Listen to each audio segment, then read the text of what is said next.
Olá, jovem jurista, meu nome é Ronaldo Bastos, estou fora de casa, estou em Tamandaré, que é uma praia do sul do litoral pernambucano, mas nem por isso eu deixo de gravar uma aula para vocês. Eu quero aproveitar o contexto que ocorreu em março, eu estou gravando em 2018, em março desse ano, ocorreu o concurso, depois de 10 anos sem haver concurso, ocorreu o concurso da Agência Brasileira de Inteligência.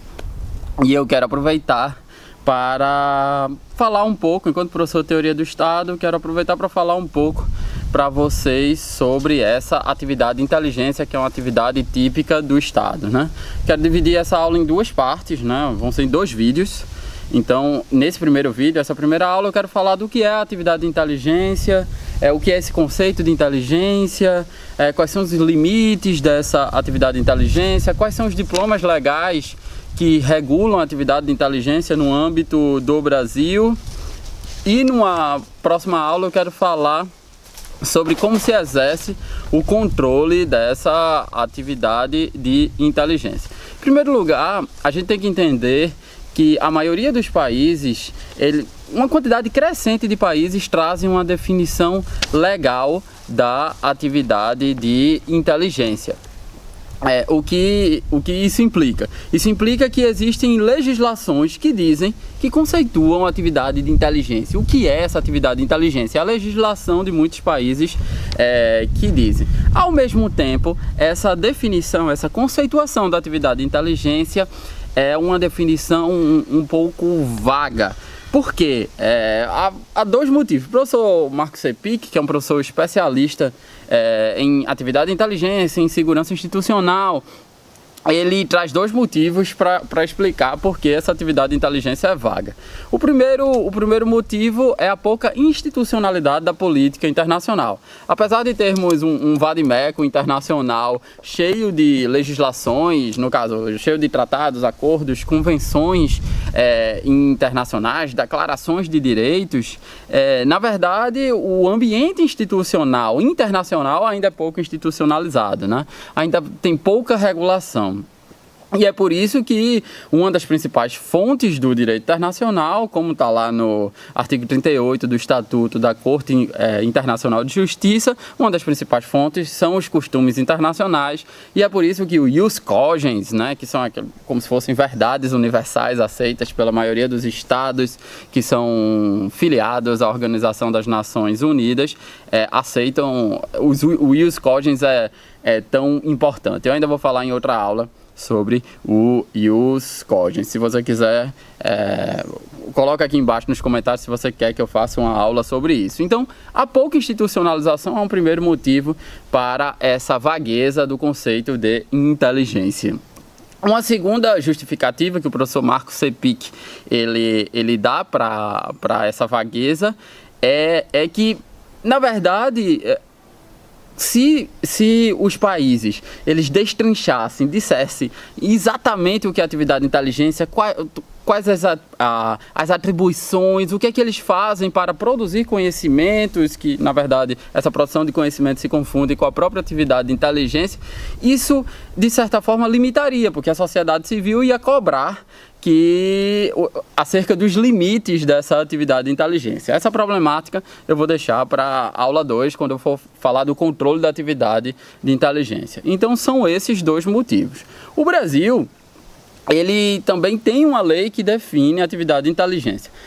Há todo um histórico, e eu posso falar em outra aula sobre o histórico da atividade de inteligência no Brasil, que começa lá com o Conselho de Defesa Nacional, lá de 1927, criado pelo Washington Luiz, e descamba em 99 com a criação da Agência Brasileira de Inteligência, passando na ditadura por aquele Sistema Nacional de Informações. O que acontece é que no Brasil, assim como no mundo, há uma mudança do próprio conceito dessa produção de conhecimentos, que é a atividade de inteligência.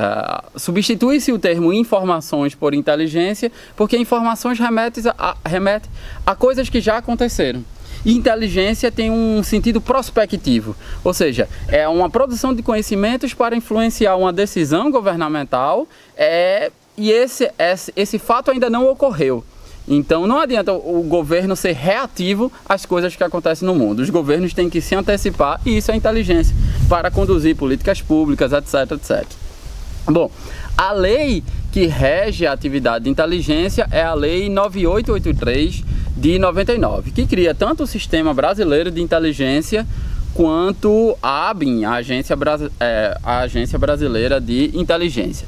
Eu vou deixar aqui para vocês exatamente como é esse artigo de lei, mas a Lei 9883 e também a Política Nacional de Inteligência, o Decreto 8.793 de 2016, ele vai definir em conjunto o que é atividade de inteligência. E o que é uma atividade de inteligência? Bom, a atividade de inteligência é uma atividade que objetiva colher dados e informações e, com esses dados e informações, produzir e disseminar conhecimentos sobre fatos que ocorram no território nacional ou fora do território nacional, que possam influenciar ou tenham potencialidade de influenciar processos decisórios, ações governamentais e possam influir na segurança e na salvaguarda do Estado e da sociedade. Isso é uma atividade de inteligência.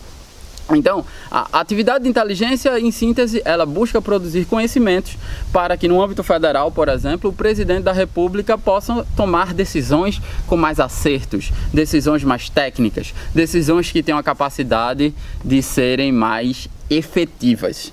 Então, é por isso que inteligência é um conceito prospectivo. Não adianta o problema acontecer para depois reagir a esse problema. Você tem que entender qual é a problemática, como a problemática está surgindo, para aí você decidir para evitar essa problemática. Ou em outros termos, para você aproveitar oportunidades. Eu vou dar um exemplo de como funciona a atividade de inteligência. O presidente Fernando Henrique Cardoso, ele estava querendo, naquela ideia já da década de 90, de criar sistemas regionais, como o Mercosul já existia, mas fortificar essa identidade regional, ele colocou a Petrobras para agir na Bolívia, mas mais para criar uma relação mais próxima bilateral entre Brasil e Bolívia do que qualquer outra coisa. Só que a Petrobras os engenheiros da Petrobras descobriram que o gás boliviano, e vocês sabem que o Brasil depende muito do gás boliviano, há um super gasoduto aqui, mas não existia esse gasoduto na época. Então os engenheiros da Petrobras descobriram que os bolivianos tinham 10 vezes mais gás do que eles pensavam que tinham. Então, então o governo FHC ele se antecipou com esse conhecimento.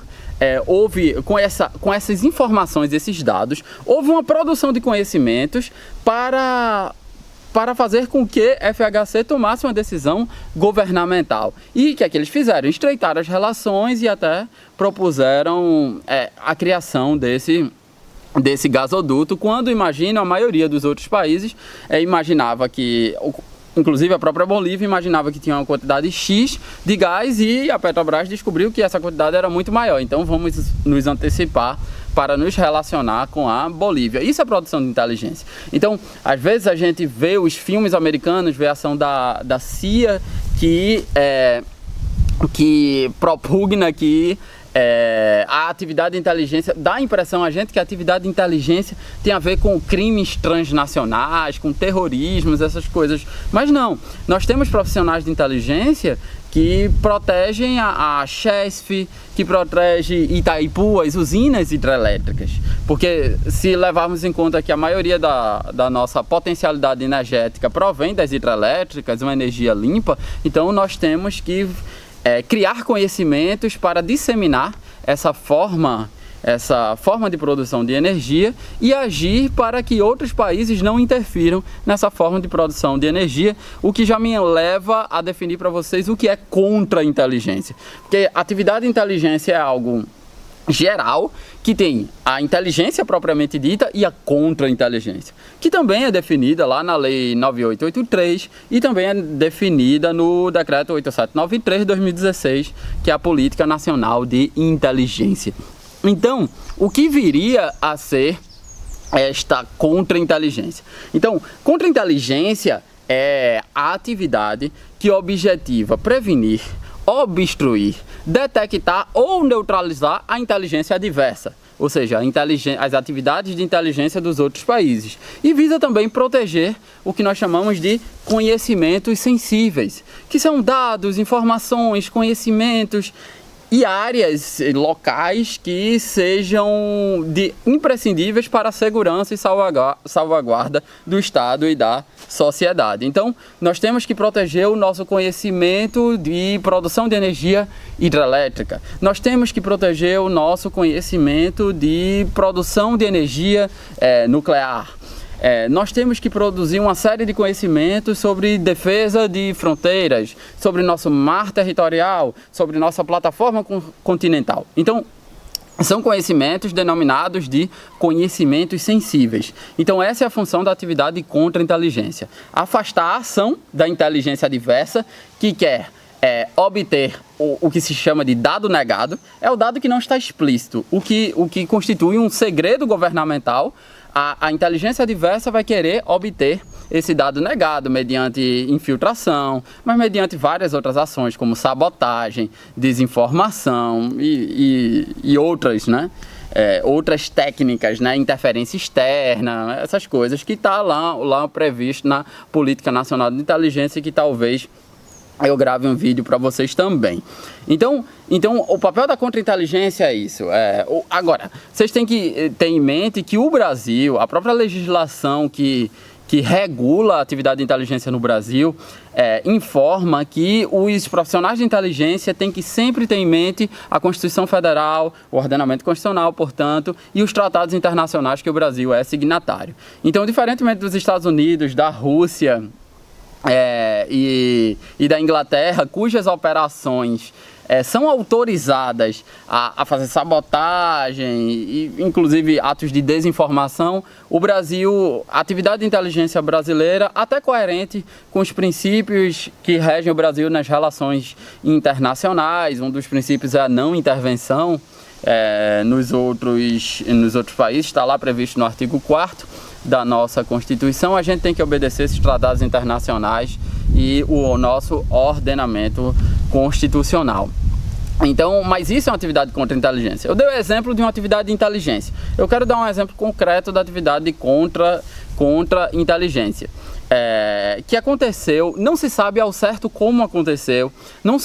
Eu também não sei se essa informação é veraz, mas eu peguei do livro de legislação de inteligência da professora Mariana Barreiras, né, em que ela relata que no processo que vocês devem ter acompanhado, que gerou o acordo entre os Estados Unidos e o Irã, um acordo nuclear. O Irã estava querendo enriquecer urânio para produzir armamentos nucleares, em contradição com o pacto, o acordo de não proliferação nuclear, que o Brasil é signatário.